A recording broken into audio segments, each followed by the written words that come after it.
রাউতকলা মাতৃহারা সন্তান সহ পরিবারের পাশে দাঁড়িয়েছেন টিআইডিসির চেয়ারম্যান সহ ভারতীয় জনতা পার্টি কার্যকর্তারা শনিবার দুপুরে বিশালগড় রাউতকলা এলাকায়। জানা যায়, গত শুক্রবারে রাউতকলাস্থিত নিজ বাড়িতে ক্যান্সার আক্রান্ত হয়ে মৃত্যু হয় বিশালগড় ভারতীয় জনতা পার্টি যুব মোর্চার কার্যকর্তা জয় সাহার মা বকুল সাহা।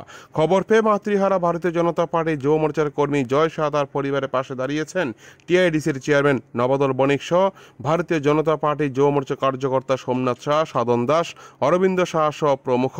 পরিবারের পাশে থেকে শোক ও সমবেদনা জ্ঞাপন করেন। পাশাপাশি পরিবারের পাশে থেকে সর্বদা সহায়তা করার আশ্বাস দিয়েছেন টিআইডিসির চেয়ারম্যান। কারণে রাউতকলায় আপনাদের আসা?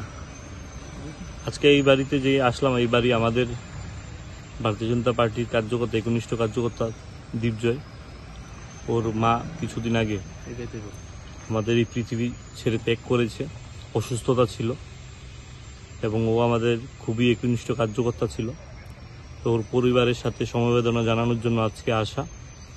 এবং আমি যতটুকু জানি, এখানে এসে শুনলাম ওর বাবারও শরীর খারাপ। তো ভগবান যেন ওনাদেরকে শক্তি দেয় ওকে। ওর বাবার সুস্থতাও কামনা করি এবং এই পরিবার সাথে আজকে আমাদের সমবেদনা এবং আমাদের পাশে এসে দাঁড়িয়েছি এবং ওকে বলা হয়েছে যে কোনো বিষয় নিয়ে আমাদের সাথে যোগাযোগ করার জন্য। এবং